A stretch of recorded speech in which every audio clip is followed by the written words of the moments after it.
आणि आम्ही चाललेलो असताना एक एकदम थरथरत्या आवाजात हाक आली, बाबाजी तुझ्या.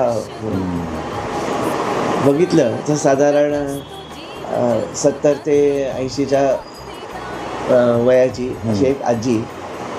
तिने स्वतःचा पदर भरून बोरं काढलेली होती आणि आमच्यासमोर झाली की बाबाजी आप इसमें से पालो. म्हटलं भैया एवढ्या उन्हात तू कशाला येतो. म्हणे तिने जे सांगितलं म्हणजे रामायण आपल्या संस्कृतीत किती रुजलंय. शबरीने पण हीच सेवा केली होती ना, कधीतरी राम तिला दिसला म्हणून ह्या परिक्रमावासींमध्ये कधीतरी राम येईल म्हणून म्हणे मी रोज बोरं देत असते या मार्गावर.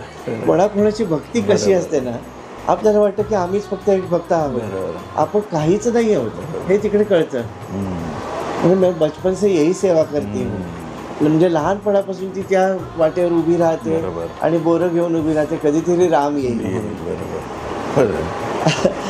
त्यामुळे तिच्या रूपात मला शबरीचं दर्शन झालं असं मी समजलं. आणि